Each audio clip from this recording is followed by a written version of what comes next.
Sydney. I'm a child life specialist at Children's at Erlanger in the emergency department, and I'm here today with Kyle, the shark expert at the Tennessee Aquarium. Hey, I'm Kyle. I'm a senior aquarist, and I'm responsible for all of our sharks, our stingrays, our coral tank, our larval fish culture, all kinds of different things. But today we're going to talk about sharks. We have sandbar sharks and sand tiger sharks in our largest exhibit, and those are the ones that we're going to check out today. So what would you say your day looks like here at the aquarium? So today we actually just wrapped up with a feeding of the big sharks. They only get fed Monday, Wednesday, and Friday. So we did that feeding today. We had to prep the food in the morning and then feed them. I also run Stingray Bay, our touch tank, so I had to get that open and ready for everybody to come in when we open. After we wrap up the feeding, I'm going to work on the coral tank some. Basically a lot of aquarium maintenance, filter maintenance, feeding, preparing food, and then do it all again tomorrow. Yeah, so how many sharks do you have in this tank? So 7 sharks live in this exhibit, which is 3 sandbar sharks and 4 sand tiger sharks. So of those sharks, which ones are the largest? They're all kind of the same size. The sand tigers tend to get a little bigger, maybe 7 foot and mid 200s in their weight, maybe 250 pounds. Our female is actually the biggest right now, and she's probably 275 or so. The sandbars stay a little sleeker, maybe 6 foot and 200. Okay, awesome. So how much would you say they eat? Each shark is typically offered 2 to 4 pounds at each feeding. So if you think about that, works out to 5% of their body weight weekly. That's a formula so the sharks don't hunt. They're not chasing their tank mates around, but they're not obese either. So when sharks are growing, you shoot for a little more, like 5 to 7% instead of that like 3 to 5%, to make sure they get all the nutrients they need to grow and build their body. But yeah, as they're adults, we shoot for that like 5% range a week. So how many fish friends are in this tank? So this tank holds over 2,000 fish in addition to our sharks. This is a reef tank featuring sharks, not a shark tank. Typically a shark tank would just be wide open space, not very many fish. So this is a really diverse collection of fish and some sharks. So yeah, over 2,000 fish, many, many different species, big diverse collection of animals in there. So I think I saw maybe a turtle and some stingrays. How many of those are in there? Yeah, so we have 1 green sea turtle, Stewie. He is over 300 pounds now. He's very big. And there are 3 stingrays as well. The stingrays that live in here are southern stingrays, they're called, and they're actually the parents of all the ones in Stingray Bay. So all the southern stingrays that live in Stingray Bay, the touch tank, were born in here. That's cool, that's really neat. And I see the sharks swimming around. Do sharks sleep? They do. So the sandbar sharks have to swim to breathe. You may have heard that a lot of sharks do. The sand tigers actually don't have to swim. They tend to not sit still, but they're able to if they need to. But they do sleep. They kind of put their brain on like this cruise control. So half of their brain is in a deep sleep, the other half is controlling their muscles and swimming. But they kind of just like get in a trance and they swim the pattern they know. Even in the ocean, they'll just be swimming in the dark, kind of mindlessly. They're like half asleep, but their body is still functioning. Interesting. Very strange. Yeah. So can you tell me a little bit about what sharks eat? So in the wild, sharks' diet is going to be super diverse. Here we have various kinds of fish that we like to feed them. They eat fish like bonito, blue runner, Pacific mackerel, they eat mullet. Sometimes we get some giant squid that we can feed them they really like, but in the wild they would eat an even more diverse diet. They're really kind of the recycling cans of the sea. They're finding all kinds of just various things, whether it's a fish that might be dead, or you see, I'm sure on TV, like a whale carcass. They'll eat whatever they can find. They're super opportunistic. So they have jaws and teeth that are set up for that diverse diet. So I actually have, this is the sandbar shark. So this is the sandbar shark's jaw there. And when you look at their teeth, they're kind of really set up for the bottom teeth, kind of holding. They're really sharp, so they kind of bite into that prey. And then the top teeth, kind of those wide wedges, is designed for cutting the prey. So when we feed them, you'll often see them do a big head shake, and the fish is stuck on those teeth while these teeth cut through it. So that's why they're really a wide shape like that. Most interesting about shark teeth is how they're constantly getting replaced. So these are the ones they're using right now, and then behind there's teeth in reserve. So these teeth are growing and getting ready to go. If this one breaks, like I actually found this tooth from our sand tiger sharks, and you'll see it's broken on the back there.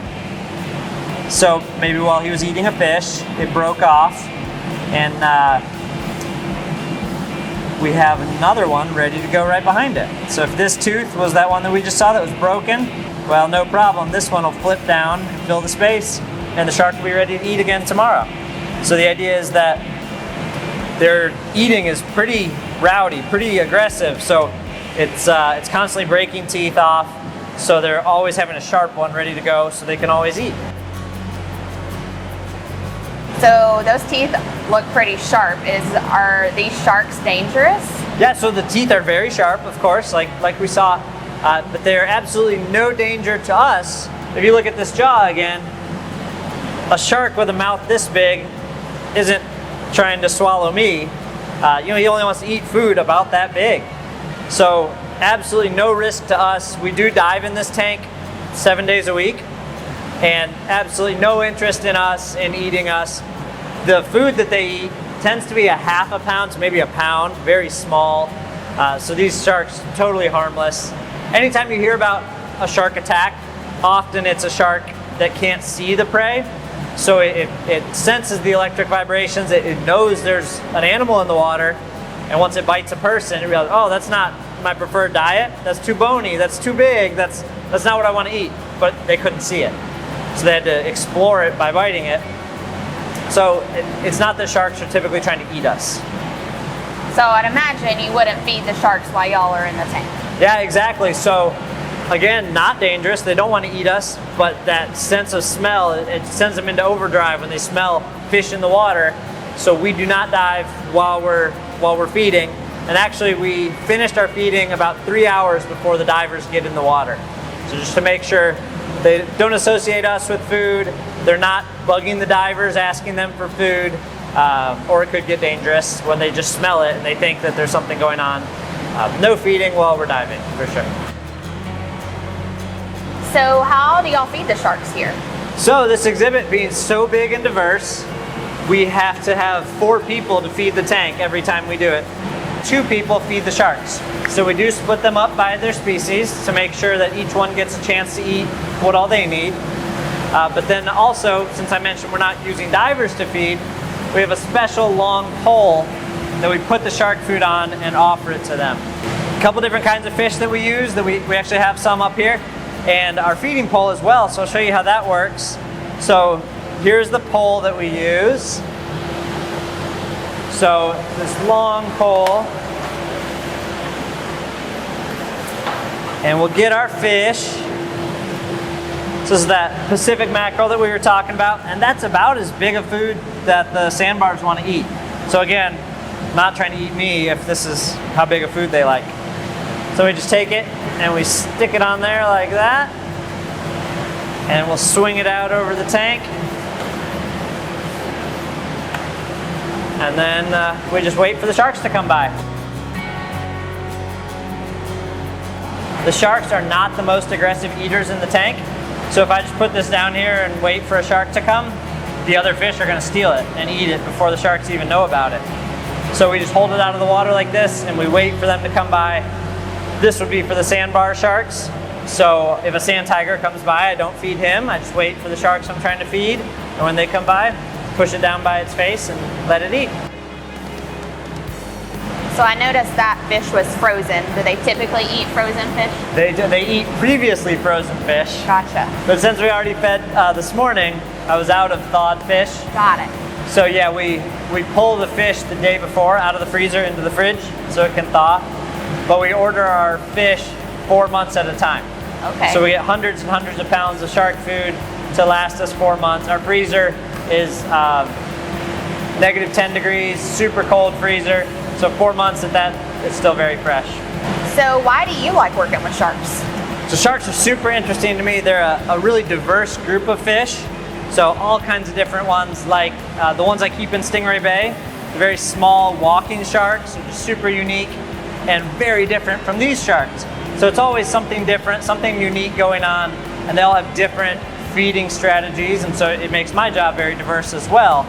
But they're just amazing creatures that have evolved special adaptations over millions of years, and every day is a little bit of a challenge in feeding them and figuring out what they want to eat, what their environment needs to keep them happy and healthy. So it's just really fun to have that challenge and the diversity of their care. So would you say these sharks are pretty fast? Do they move fast? Definitely. These aren't the fastest sharks in the ocean. They're largely associated with reef type environments. They kind of just cruise around. They don't have to cover thousands of miles like a mako shark or a blue shark. So they aren't as fast as those, but they are pretty fast sharks. So what would you say if someone was scared or fearful of a shark? What's your encouragement? Yeah, just thinking about, again, like it's when you can't see in the water, it's kind of scared what's out there. I'm not sure. But then thinking about, especially these sharks, what they eat, how much they eat, the size of their prey items. Even like the biggest sharks in the ocean, you see eating, maybe stuff our size, but again, we're not the kind of thing they want to eat. So as long as you're not swimming in murky water at dusk or dawn, where big sharks are known to feed, there's absolutely nothing to worry about. So how well do they see? They see very well. The issue with them not seeing is those strange times, like when the sun's getting low. We can't see very well either. But no, the sharks like this, they see about as well as we do. So it sounds like sharks are pretty important. Yeah, absolutely. For the reef ecosystem, the sharks are in there cleaning up the unhealthy, the old, sick fish, so that the ones with the strongest, best genetics survive to reproduce. So if the sharks weren't there cleaning up, you'd have fish that weren't that healthy reproducing, taking up resources of the healthy fish. So yeah, the sharks are great for the cleanup of the ocean. Thank you for taking time today to talk to us about sharks. We really appreciate it. I know I learned a lot, and I hope y'all did too. Thank you all for coming to visit. Glad we could hang out and talk about sharks for a little bit.